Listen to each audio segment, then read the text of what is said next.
Hey, today I want to show you what lenses I use on my Sony a7S III, and I want to focus mostly on the portability aspect here and less about the quality aspect. I mean, if you want to have the highest quality, you go for G Master or size lens or whatever, but you would probably not choose this lenses here. This is really about having a lightweight setup that you can carry everywhere and that is not too heavy on your back. Aside from that, of course, you don't need to use the Sony a7S III. You can also use an a7C, a7 III. Doesn't matter what Sony full frame camera you use, they will always perform good. And I'm actually hoping for the a7 IV to come out soon, but I'm also interested in maybe an a6900 or so, because an APS-C camera on the go would also be a nice thing as an addition to my a7S III.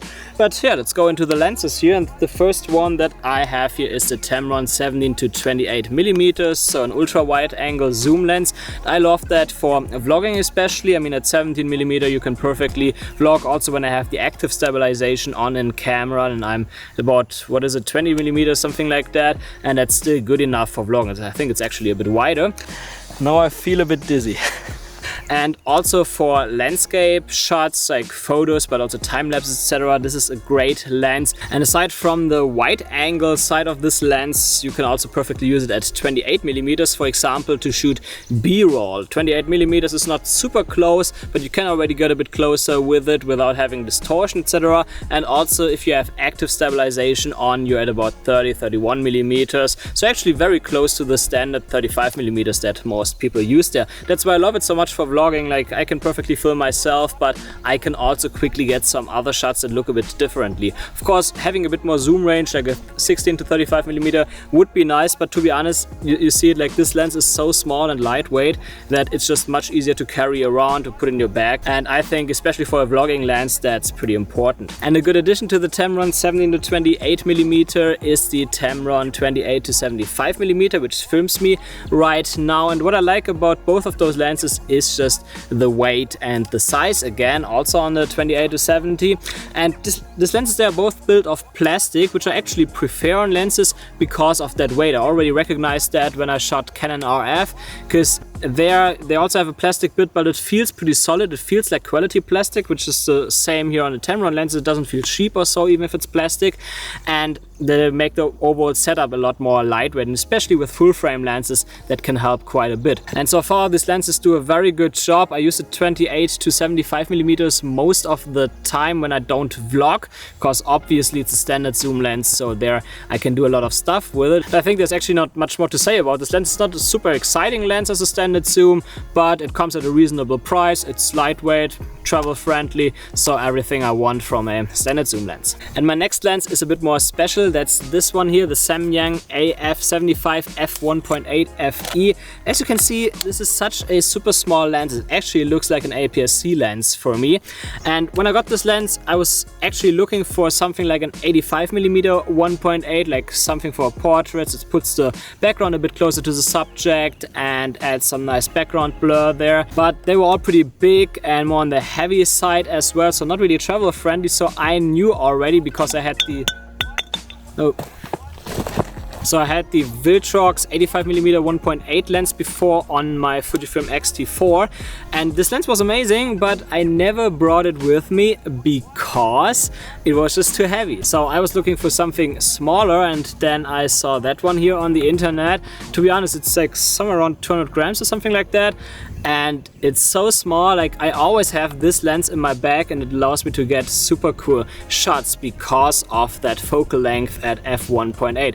You get a bit more purple fringing with this lens compared to similar lenses, but to be honest, at 12 megapixels for video mostly, doesn't really matter that much for me. And even in photo, you can also correct that in post. Now it's not ideal, so maybe pro photographers would not choose that, but for me, that's someone that mostly does video, that's a perfect lens to always have in my bag. And the Samyang 75mm actually made that I also got the 35mm f1.8 also from Samyang. As you can see, they look quite similar.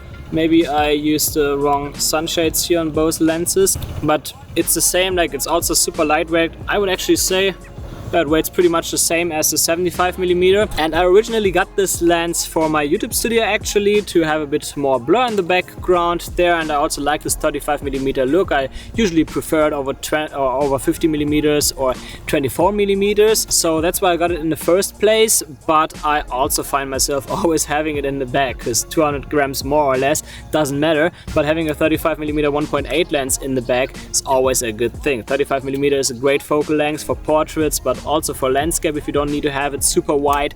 And at f1.8 I can do a lot of low light stuff with it as well. And of course I have this nice blurry background for portraits or for b-roll shots, etc. So that's a super cool lens as well that I can absolutely recommend. And something else that just came into my mind about all of those lenses is that they are actually very good when you want to use ND filters, etc. because the Tamron lenses both have a 67mm filter size, and both Samyang lenses have 58mm, so you don't need to buy filters for every lens or need to use some adapter rings or stuff like that. You can simply buy one filter or so, one set of filters for the Tamron lenses and one for the Samyang lenses. And that are all the lenses that I use so far in my Sony travel setup.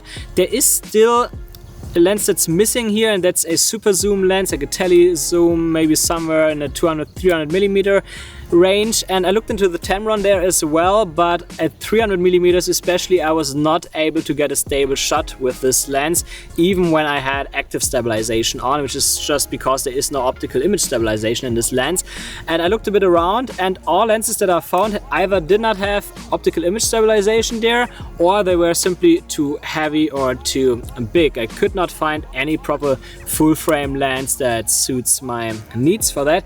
That's actually why I'm waiting also on the Sony a7 IV or a new Sony APS-C camera with 10-bit and 4K 60. Like, this is really important for me, because then I would simply buy the, what was it, 55-200 or whatever it is, or 210, yeah, because then I would just go for an APS-C lens. I mean, some people are a bit scared of using APS-C and stuff like that, but actually, like all the smaller sensor cameras that I had before, like Fujifilm X-T4, Panasonic GH5, etc., they always did a great job. And what I loved about these cameras was simply it was much easier to find travel-friendly telezoom lenses. So I think I will simply get an APS-C lens for that, and then depending on what camera I like more, what specifications they will have, I will either use the Sony a7 IV in crop mode when I want to get more tele shots, or I will simply buy a Sony APS-C camera for that. And of course, APS-C cameras, especially from Sony, are even smaller and lighter. It would be really nice if they would put the cine-like profile in there, because I really love that. And 10-bit is super important. So I hope you enjoyed this little review, or whatever you want to call this video.